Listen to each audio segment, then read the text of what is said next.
A very warm welcome to everyone. So today's topic is cystic fibrosis, that is uh, under respiratory system. So what is cystic fibrosis?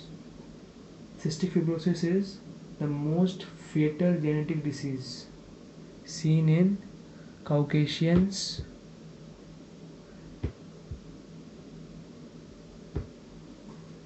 it can be seen in Indians also, but very less likely. It is a disease of the West. So cystic fibrosis has a incidence rate of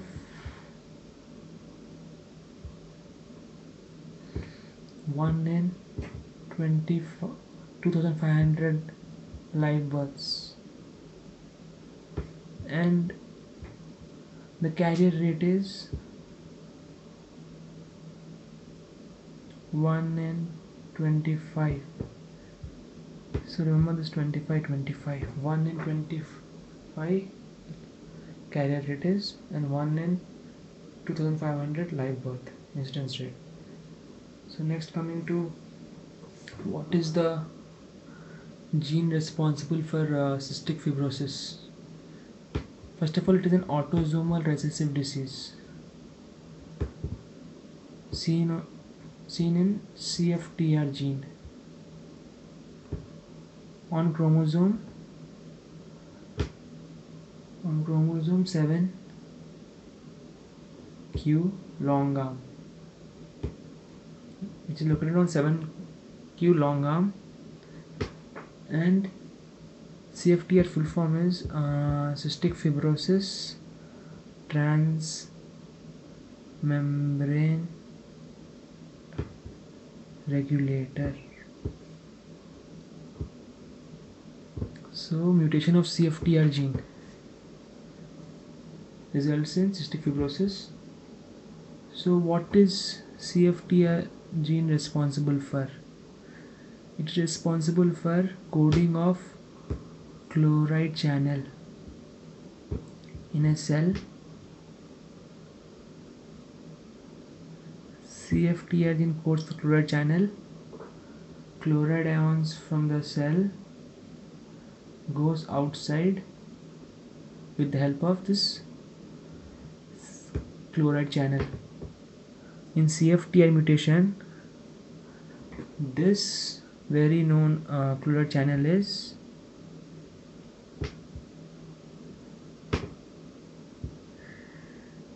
not coded. As a result, chloride accumulates, and this results in mucus formation. Mucus formation results in accumulation of bacteria,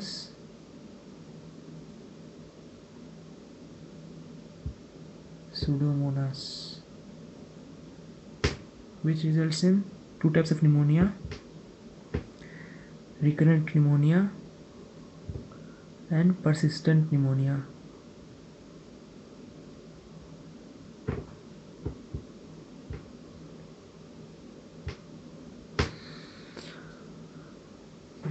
Two types of recurrent and persistent pneumonia. So the Pseudomonas is the most common organism. There are other organisms too. According to the age, we can divide them. For less than 5 years, Staphylococcus aureus, followed by Haemophilus influenza. 5 to 18 years, Staphylococcus aureus, followed by Pseudomonas. For more than 18 years, it is Pseudomonas. So in MCQs, if they ask you about what is the most common organism overall without mentioning age, then we have to write Pseudomonas. But if they specify the age below 5 years or 5 to 18 years, then the answer is Staphylococcus aureus. So Pseudomonas drug therapy, we can talk about. The newer one is tobramycin. inhalational. Others are with mnemonic, you can remember other drugs. Campfire.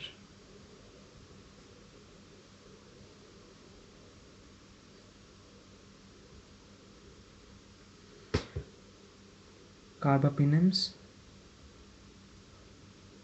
aminoglycosides, monobactams, polymyxins,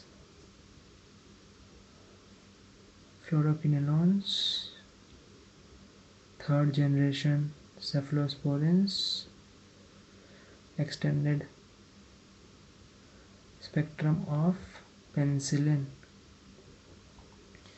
So these are drugs used for tobramycin, and the mnemonic is campfire.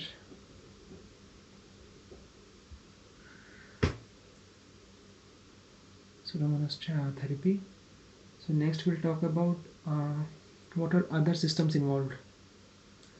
So this was about lungs. The other system involved is GIT.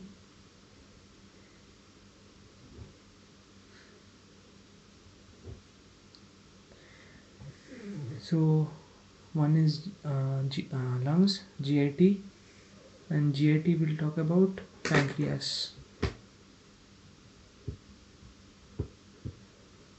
Exocrine function is affected.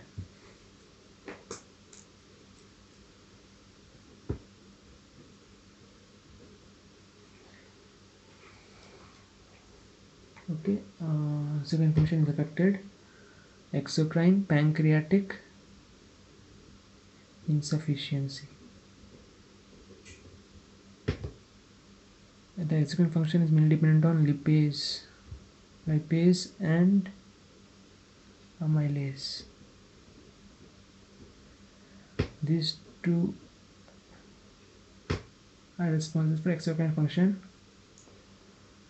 So as a result, there is insufficiency or an absence of this, there is no fat metabolism.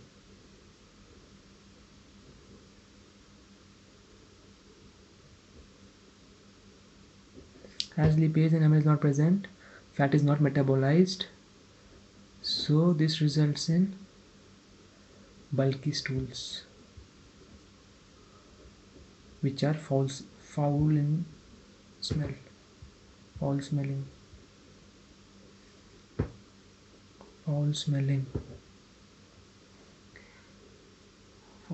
bulky stools. So third one being genitourinary system tract. Genitourinary tract.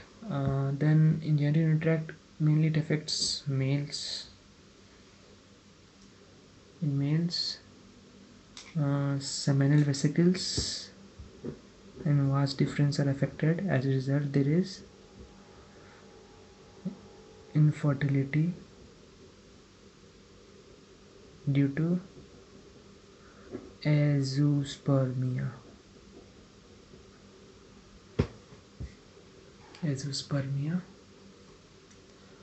So this treatment is sperm donor. Then fatherhood can be attained by the person. Next one we'll discuss about is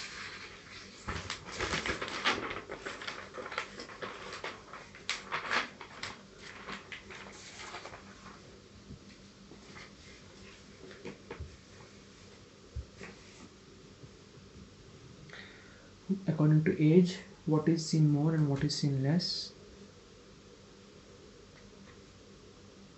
So if the patient is below 1 year, then mostly the GIT is affected, leading to meconium ileus. If it is more than 1 year, then respiratory system is affected. And in that 85% will have exocrine pancreatic insufficiency. which may later results in endocrine defect also. It is insulin dependent diabetes mellitus. So next we'll talk about other organisms affecting our Chromobacter.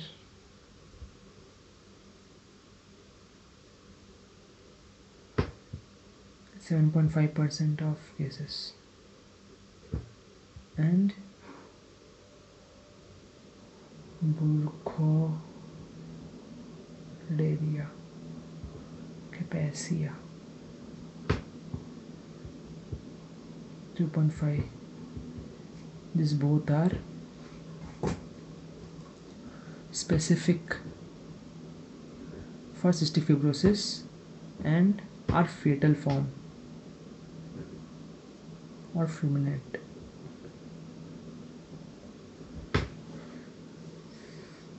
Next we'll come to diagnosis of cystic fibrosis.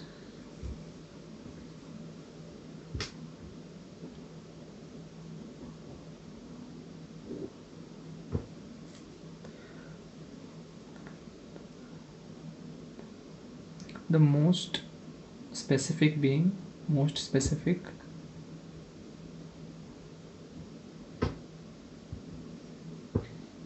is diagnostic nasal electrode potential is the most specific one.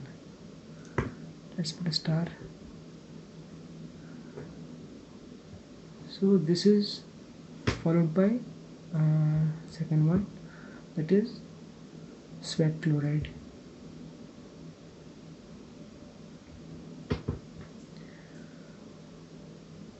When the sweat chloride is more than 60 milliequivalents per liter in 2 occasions.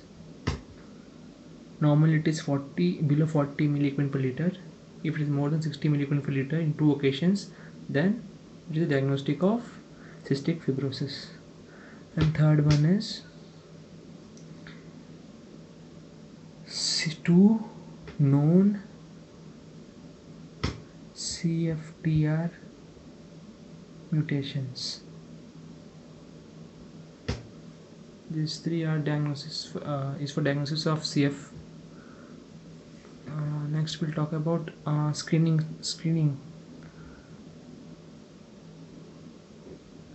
It is done on IRT, immunoreactive trypsinogen.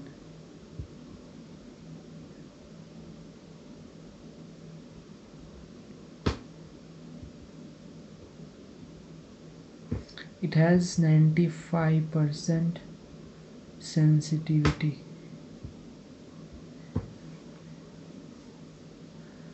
Next we'll talk about treatment.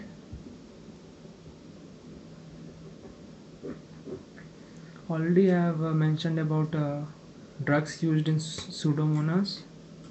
So now I'll mention according to other therapies that if a child is below 5 years, then we'll give nebulized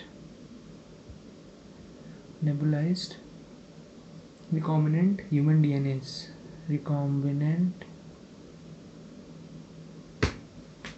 human DNAs. And if the patient has Pseudomonas, we can give him tobramycin or azithromycin, and other is tobramycin or azithromycin. If it is a Pseudomonas case.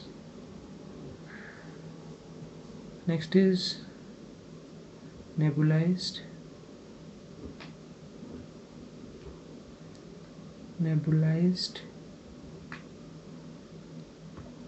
hypertonic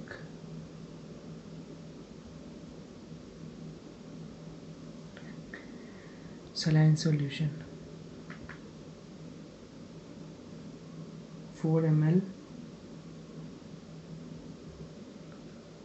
7%, twice daily. And here the patient age needs to be more than 6 years. Here the patient age needs to be more than 5 years.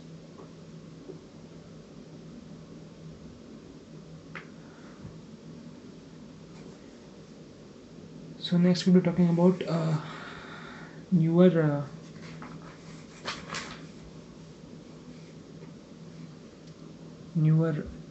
uh,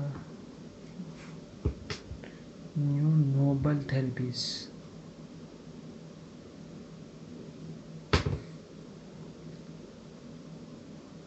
New novel therapy. There are 2 drugs. One is lumacaftor and ivacaftor. So there are 2 drugs, lumacaftor, ivacaftor, which can be used. So when if it is seen in males, then it is azoospermia.